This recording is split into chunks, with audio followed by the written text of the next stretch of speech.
How do they get the like dead animal parts in those capsules?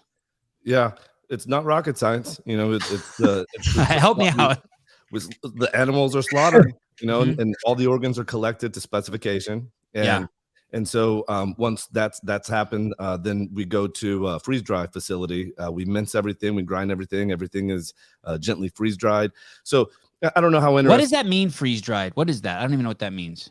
Yeah, I would say Google that shit, because for me to try and explain that technical process, what we're really doing is taking the moisture out of it to get to a water activity level of 2% or less. And so if you can get to that sort of water activity level, there's multiple ways of drying things. You can either use heat or this sort of vacuum sublimation where you're taking the moisture out. But any way you look at it, you're trying to get all the moisture out so that you can turn it into a powder, and so that the microbial load is virtually non-existent. And so then you can get it into a capsule, and then you can get people to not have to taste it, and then people can let it change their lives.